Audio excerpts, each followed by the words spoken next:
Merry Christmas, everyone, and welcome back to the Riss and Rob Crafting Channel. If this is your first time joining us, thank you so much. Please make sure you stick around, subscribe, and hit that like button. For all my return viewers, you don't know how much we appreciate every single one of you. So, you guys, let's get right into it. This is the full tutorial of the traditional red and green wreath that I did. So what you see me doing here, let me tell you first what I did. I put two 18-inch reforms together. I zip tied them together so that I could make sure that we had a big, nice, full wreath, evergreen reform. And then I took some beautiful green and red striped mesh, worked it through all the way around the wreath. That's what you see me doing here, guys. I'm just using the evergreen tinsels themselves to attach the mesh to the wreath. I just pull it in there, make loops, and then twist tie, use those like twist ties and to secure them, the mesh to the wreath. As I go around here, I'm trying to, try to measure out, make sure that I'm getting pretty much the same size loops as I go around. Sometimes I turn out bigger than others, but it gives it character. And I'm just going all the way around. I'm using the whole roll of mesh. So I just looping it over and over again, all the way around, just tucking it in, twisting the evergreen ties to make sure that it stays in place. At this point, I had already fluffed the wreath as much as I could, because it's still we're gonna, like I said, I'm using those ties themselves as the way to secure the mesh to the base. So, you're kind of fluffing it more as you go. You get things where you want them.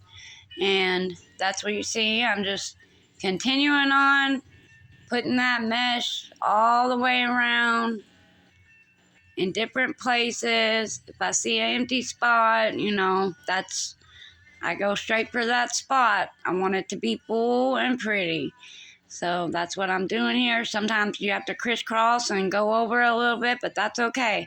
It makes it look full, makes it look nice, all cohesive. By the time you're done, it all works out, guys.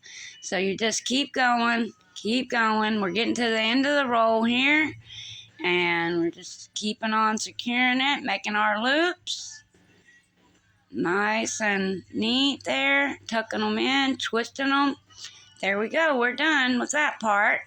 Okay, so we're gonna start flipping out our mesh here, pulling it out, pulling all your ruffles out, making sure it's all nice and fluffy and pretty. I hope everyone's having a great holiday, getting ready for Christmas. We've already put our tree and lights. Mostly everything's up. We still got a few things to finish, but we're really busy, so we try to do what we can. And as you see here, we're just continuing on. By the way, how I attach a sign to a wreath, as you see here, is I just hot glue some pipe cleaners or Chanel stems into place. I kind of measured out, because you got to know where the base is and how you're going to tie it on there.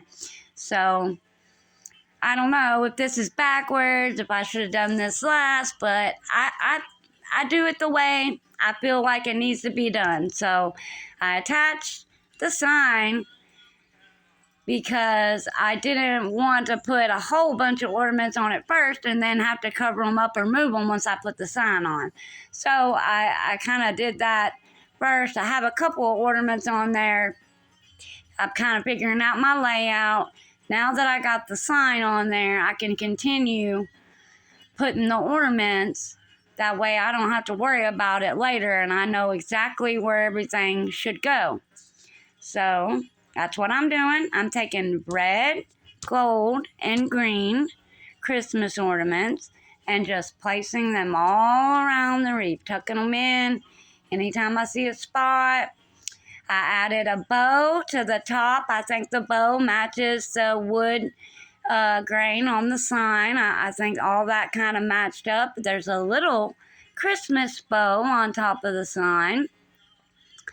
Then I end up adding a Christmas tree to the wreath at the bottom, and I put a little white snowflake at the top, kind of like a Christmas star, if you will. And I just keep going on and adding some more bulbs all around, making sure it's nice and full and pretty.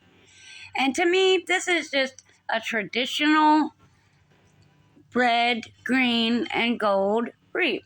And I love it. I think it turned out really good, y'all. This is something I would actually buy in a store or from someone myself because it absolutely matches everything in my house. I think it's gorgeous.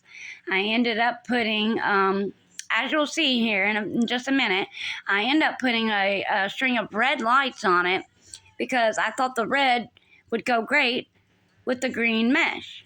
So, just kind of alternating colors here. Since I had green mesh with the red stripes, I thought the red lights would really play off of that nice. So that's what you see me doing here. Unscrewing the battery box, putting in the batteries, putting back on the thing, the lid, and then I hot glue the box, secure the battery box to the back of the sign. To me, that seems to be one of the easiest ways to do it, to make sure it's secure and that you guys can turn on your lights with no problem. And when you're ready to switch out your batteries, you can just take it down, turn it over, open it up, pop in new batteries, and looky there, guys. Isn't that pretty? You guys let me know what you think. As I said, this is traditional red and green. I love it. You guys leave me some comments and likes. Till next time, Chris and Rob Crafting.